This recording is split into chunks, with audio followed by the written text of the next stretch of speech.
Hi there, this is Martin L from Supermania78.com.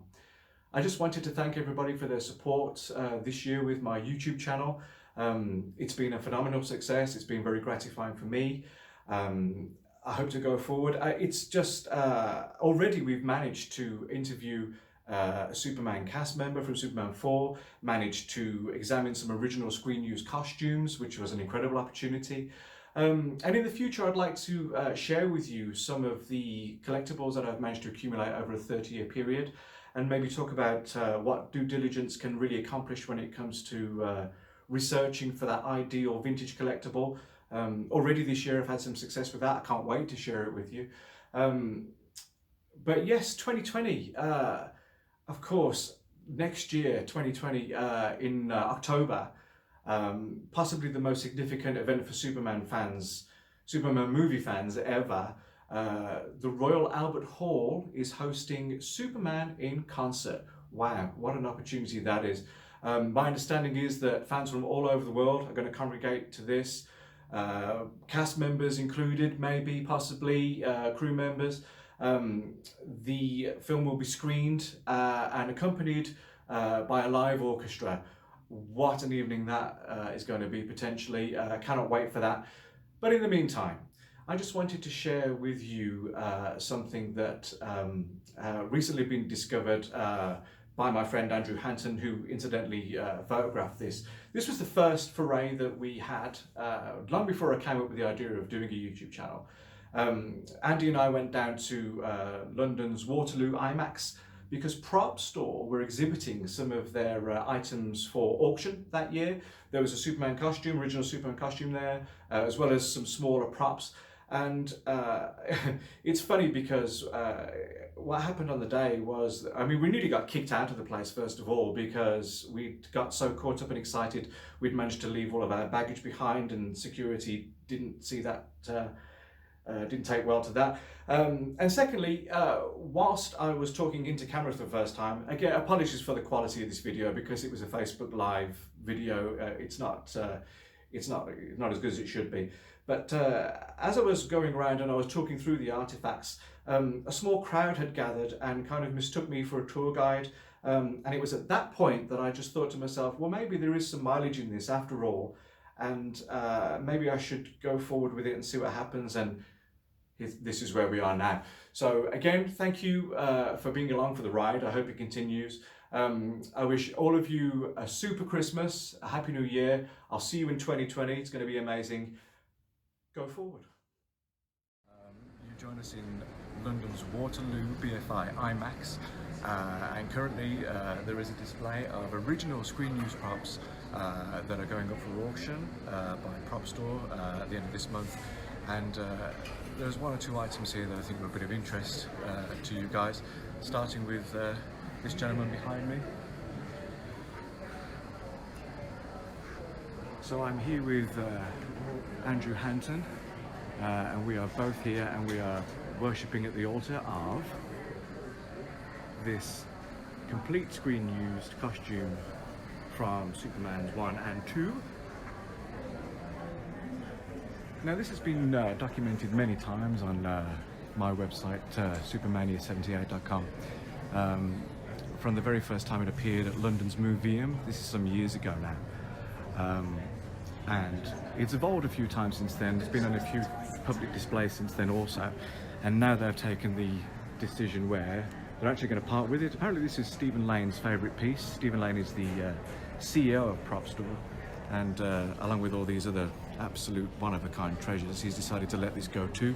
So this may well be the last time that we all get to see this in its current state, which is a shame. That is, unless one of us decides to part with up to £60,000 to have it in their garage at home or whatever. But it's an interesting assembly. Is this? I mean, obviously it didn't come this way. Apparently this is a combination of many screen-used pieces that have been put together to make a whole. So if we focus on the head first of all, that is actually an enhanced live cast, an original live cast from Stuart Freeborn. So it would account for the fact that it looks a little pressed because I think many collectors have already got the original, well, copies of the original live cast. The ones with the eyes open, the ones with the eyes that are sculpted open. This is an offshoot of that. So I think Steven Lane paid a lot of money to somebody to have the rest of the head sculpted, then cast, and then fake eyes put in, and even a little bit of false hair for the Kiss girl. So for the time, which is, I mean, this must be at least 10 years and all that, this was a very expensive and elaborate job. If we pan down the rest of the body, we can see that it's assembled on a mannequin, which I think is pretty much a standard store mannequin. If you look at the hands, there's not been much effort to disguise those. But the body has been enhanced, I dread to think, with all sorts, probably like the paper padding or such like, or even bubble wrap for a lino, in an attempt to just boost the body a bit. But when you're standing here, as we are here now, in the centre of London looking at this, this is in the lobby, in the entrance, and as people walk in, even though the Terminator is stood next to him, it just seems like this grabs everybody's attention from the outset. It is that iconic a piece, and the colours are as bright and as iconic as ever. It's just pretty mesmerising. So, to talk you through the rest of it, this top we currently refer to in our community as the trading card top. If you look at the S shield in particular, you'll notice that it has kind of a skewed triangle at the bottom.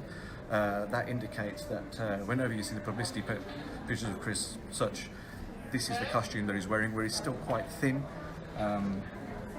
It's used in various places in the film as well. Luther's Lair, Luther's Lair in the first picture. When it was first exhibited, when it was first put together, the tunic was actually one from Superman 2, from the alley change scene, which was in beautiful shape. This isn't so much, this is faded compared to the tights. It's not that apparent, but when you look at it here and now, you can't tell the difference. But the original top with the Superman 2 tunic was a beautiful match. Apparently Steven Lane switched out because this one has better provenance. I mean, there's no arguing that this is obviously the one that we're familiar with. So yeah, if we go around the back, for a long time, on every occasion that I saw this exhibited elsewhere, the yellow shield was missing, but you could tell that there had been one there because the shadow left by the patch, if you like, was still present. So that's been added since, which is terrific, because then that means it's complete. If you come down here, you'll notice that the boots, everything we come to expect, zippered in the back with a flap that closes over them with Velcro. Also a small pad on the bottom. And the bottom of the cape, which is, to all intents and purposes, unfinished. But again, you know, magic of the movies, you never notice these things, that he's got cotton trowels hanging from the cape. So overall, it is magnificent. Today as it was 40 years ago, would you believe, folks? We're actually there. So yes, come end of September, off he goes to some lucky recipient. Oh, I probably should mention actually, if you can just get into the side there, that this is one of those tunics that the trunks weren't sewn into. This is obviously a flying tunic, or I mean, maybe it didn't even start out life that way, but it was probably converted into one later on because they used to circulate the costumes as they aged. They, through certain stages of degradation, they would do different things with them. So this has ended up being adapted for the flying harness, which you can still see the hole cut in for. So in this instance, the trunks would be separate and pulled over the top to disguise the seams between the leotard and the tights. So there we go. That's not all though, because if you follow me this way, there is more. Incidentally, if you have £1 million, Harrison Ford's Han Solo jacket is also here, and we do believe that between us that will sell to somebody.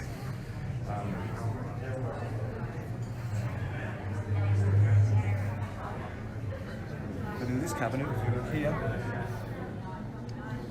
a whole range of Superman tidbits. Firstly, this wooden carving of American football that was fired out of the air cannon in the Smallville scenes of Superman the movie. This, I mean, health and safety couldn't have been around back then if shooting this out at 200 miles an hour, because that solid wood block would take somebody's head clean off. It's amazing how they've gone to the trouble of like detailing, like, you know, very crudely the details of the football. But that will set you back up to £2,500 if you're interested in owning Jeffy's ball. This curious little chunk here is actually the remnants of the Kryptonite necklace, would you believe? The one that Gene Hackman's Lex Luthor puts around Christopher Reeve's neck. I believe that still this is out there somewhere.